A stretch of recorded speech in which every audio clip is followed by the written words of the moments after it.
In the winter of 1878, in the settlement of Vesey, Minnesota, an old midwife named Hannah Skoog nailed a quilt over the door of a house that still had living children in it and would not let their mother out and would not let their neighbors in. And the town very nearly ran her off for it before it understood that she was the only person in Vesey doing the one thing that could keep the sickness from taking every child in the valley. They called her a hard old woman. They called her worse. She bore all of it, and she did not take the quilt down. And because she did not, most of the children of Vesey lived to grow up, and the town spent the next 40 years being ashamed of what it had called her in the winter of the throat sickness. She had seen it before. That was the whole of her authority and the whole of her curse, that Hannah Skoog had seen the throat sickness before, in the old country and once in Wisconsin, and knew what it was and what it did, and, most important, how it moved. And no one else in that young settlement had. And knowing a horror that no one around you has ever seen is a lonely and a thankless kind of wisdom, as she was about to learn all over again. You have to understand what the sickness was to the people of that time, and I will tell it carefully, because it was a thing that lived in the nightmares of every parent on the frontier, and it deserves to be spoken of with care. It was a sickness of the throat that came mostly for children, and it came through a family and through a settlement from one child to the next. And in those years, before the medicine that would one day defeat it, a family could lose several of its children to it in a single terrible week, and whole districts could be emptied of their young. There was no cure then that anyone could count on. A doctor could sometimes help, and often could not. And the plain truth that the people of Vesey did not want to hear, the truth that old Hannah Skoog knew and the young doctor did not yet believe, was that once it had a child, medicine could do little. And the only real power anyone had over it was to stop it from ever reaching the child at all. It was a sickness you did not beat by curing. You beat it, if you beat it, by keeping it away. And that is a very hard thing to ask of people who love each other and want, more than anything, to be together when they are afraid. Hannah Skoog was old and foreign and set in ways that the newer people of Vesey found strange. She had come from Sweden as a younger woman and had been the midwife and the healer of that district since before it had a doctor, catching its babies and nursing its sick and laying out its dead. And there was hardly a family in the valley that did not owe her the safe arrival of some child. But a new doctor had come to the county seat, a young man, educated, modern, full of the new learning, and with him had come a gentle turning away from the old woman and her old ways, the way a settlement grows embarrassed of what carried it through its first hard years. She was old country, they said. She had her herbs and her sayings and her odd insistences, and those were well enough for a birth or a fever. But the modern people of Vesey had a real doctor now, and they had begun, quietly, to think of Hannah Skoog as a relic, a superstitious old woman from the old world whose time was passing. Here is the thing about Hannah Skoog that the town found most tiresome, and I will tell you now because it was not superstition at all, but the very core of what she knew. She was fierce about separation. All her life, in every sickness she tended, she had insisted on things the people thought were the fussy notions of an old woman, that the sick be kept apart from the well, that the cups and the bedding of a sick person be kept separate and scalded, that those who nursed the sick keep away from those who did not, that in certain sicknesses a house be closed and no one go in or out. She had a horror that the young people laughed at, of the mixing of the sick and the healthy. She would not let a well child sleep in a sick child's bed. She would not let the family cup pass from a sick mouth to a well one. It seemed to them a joyless, unfriendly, old-fashioned fussiness, this constant keeping apart, this suspicion of the natural human wish to gather close around the suffering. They did not understand that Hannah Skoog had learned, in a harder school than the Young Doctors' College, the one true thing about the throat sickness and others like it, which was that it passed from the sick to the well by nearness, by the shared breath and the shared cup and the shared bed, and that the loving human instinct to crowd close around a sick child was, with this particular horror, the very thing that carried it to the next child, and the next. What Hannah Skoog understood, and what the settlement and even the young doctor did not yet fully believe in those years, was the plainest and most terrible arithmetic there is. She understood that a sickness which passes from person to person grows the way nothing else grows, that 1 becomes 2, and 2 become 4, and 4 become 8, faster than the mind will credit, and that against such a thing there is only one power on earth that reliably works, and it is not medicine, it is separation. Break the chain. Keep the sick child away from the well child, and the sickness cannot make the leap, and the terrible doubling stops, not because anyone was cured, but because the thing was given nowhere to go. It is not a cure. It saves no one who is already sick. It is colder and harder than curing, because it asks the well to turn away from the sick, mother from child sometimes, and it offers no comfort, only the grim promise that the ones kept apart will not be next. Hannah Skoog knew this in her bones from having watched it work and having watched, worse, what happened when it was not done. And she knew that the moment the sickness appeared in Vesey, there would be exactly one thing worth doing, and that she would have to fight the whole loving, frightened town to do it. She said it to the young doctor when it began, and he wrote it down years later in the account that is the reason we know her name. She said, "You cannot save the ones it has." She was quite steady. "You can only save the ones it has not reached, and you save them by keeping them from the ones it has, and the town will hate you for it." He was young, and he thought her hard, and he was wrong, and he lived to say so. Now Hannah Skoog was wise in this, but she was not gentle about it, and I will not pretend her hardness cost her nothing, or that it was the perfect way, because it was not, and it nearly undid her before the town understood. When the sickness came to Vesey that winter, "Come in," they said, with a family that had travelled, Hannah Skoog moved faster and harder than the town could bear. She went to the first stricken house and she closed it, quilt over the door, and she forbade the family to come out and the neighbours to go in, and she did it with an old woman's blunt authority and no soft words, and the town recoiled from her.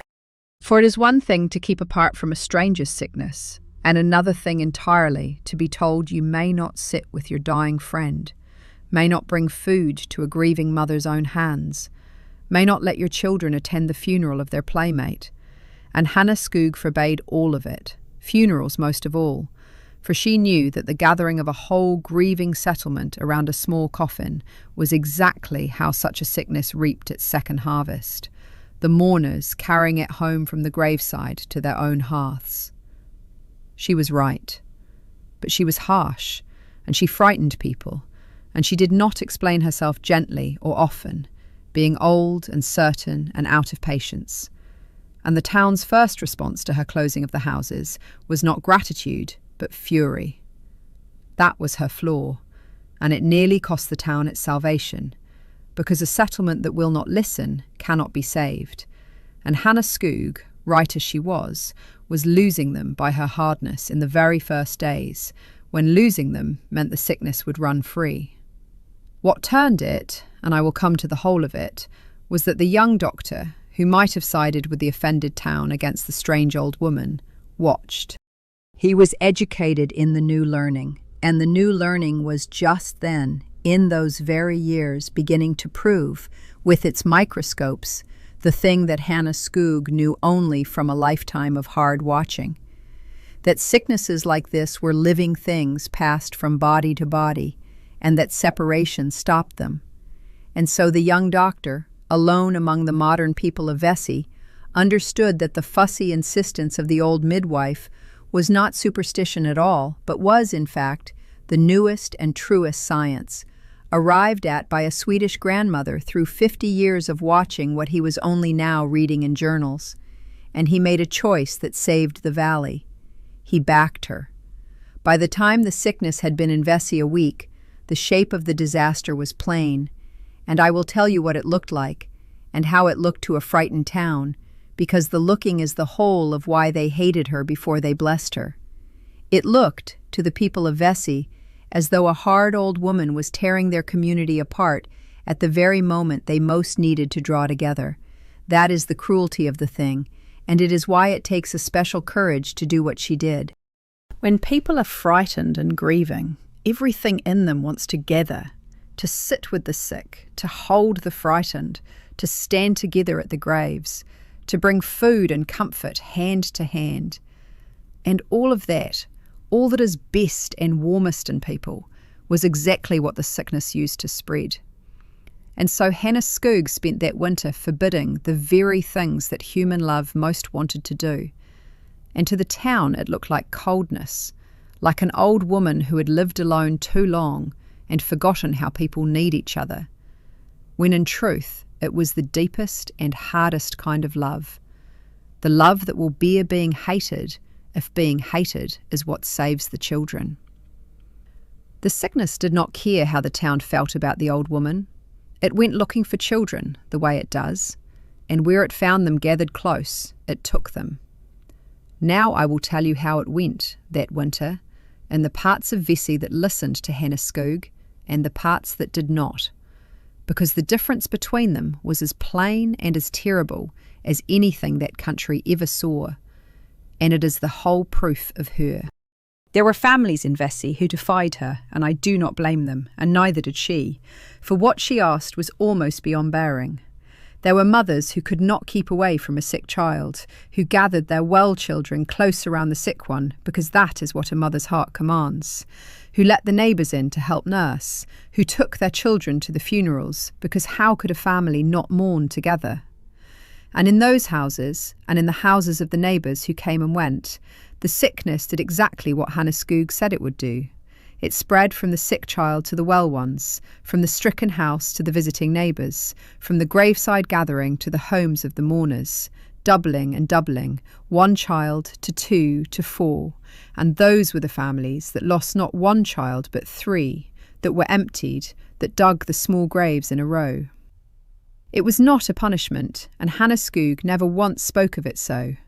It was only the arithmetic, running its terrible course wherever the chain was not broken, among people who had done nothing wrong but love each other in the ordinary way, in the presence of a thing that ordinary love could not survive. And in the houses that listened, the chain broke. Where a stricken house was closed, quilt over the door, food left on the step and no one in or out, the sickness burned through that one house and its terrible work stopped at those walls. And the well children of the closed house, kept apart even from their own sick brother or sister, did not take it, and the neighbours who stayed away did not take it, and the children of the families who kept their distance and skipped the funerals and scalded the cups and did the 100 hard, unneighbourly things the old woman demanded, those children lived.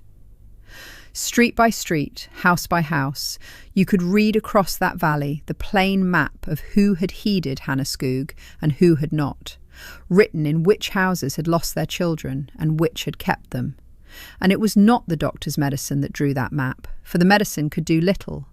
It was the simple, brutal, loving discipline of separation. And after that winter, no one in Vessi ever called the old midwife a superstitious relic again. I promised I would make the plain sense of it clear, and it is a hard sense, but a simple one, and it is truer now than ever, for we have learned since exactly why it works.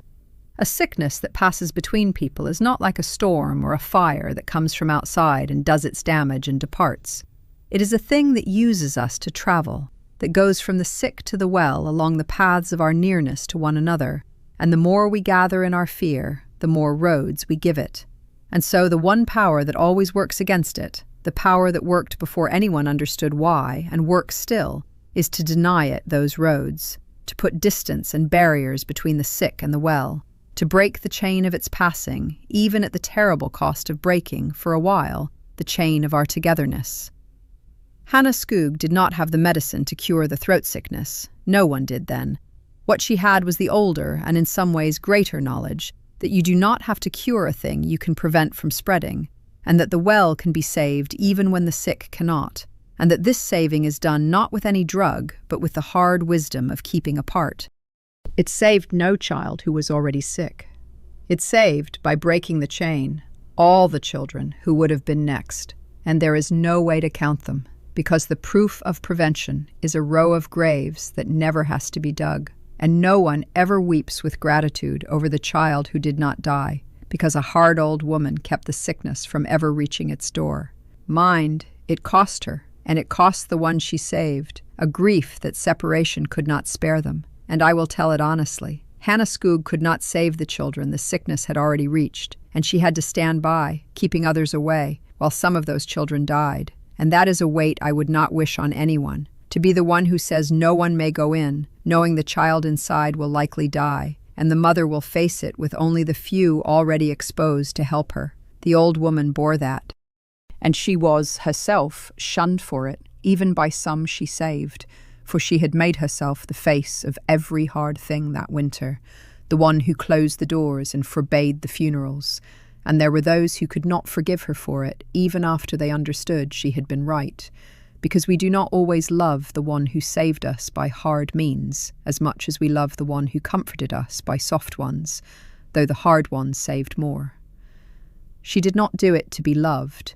She did it to keep the children alive, and it worked, and she made her peace with the rest, an old woman alone, as she had always been. The sickness ran its course by spring, as such things do, and burned itself out, having reached far fewer of the children of Vesey than it would have reached in a town without a Hannah Skoog, and the valley counted its losses, which were real and grievous, and would have been so much greater, and slowly the understanding settled over the town of what the old woman had done, and what her hardness had bought. It was the young doctor who said it first and plainest, and he said it publicly, to his own credit, for a young man of the new learning to stand up and say that an old country midwife had known a truth his profession was only just discovering. He said that Hannah Skoog, with no education but a lifetime of watching, had done exactly what the newest science of the age would have prescribed, had done it faster and more fiercely than he in his training had dared, and had saved more children of that valley than all the medicine of the county, and that he had learned more from watching her that winter than from any book, and that he was ashamed he had ever thought her a relic. And the town, which had reviled her in January, came by spring to a kind of awed and shamefaced gratitude. And it did not undo the graves, but it did give the old woman, at the very last of her life, the thing she had never asked for and had earned 100 times over, which was to be understood.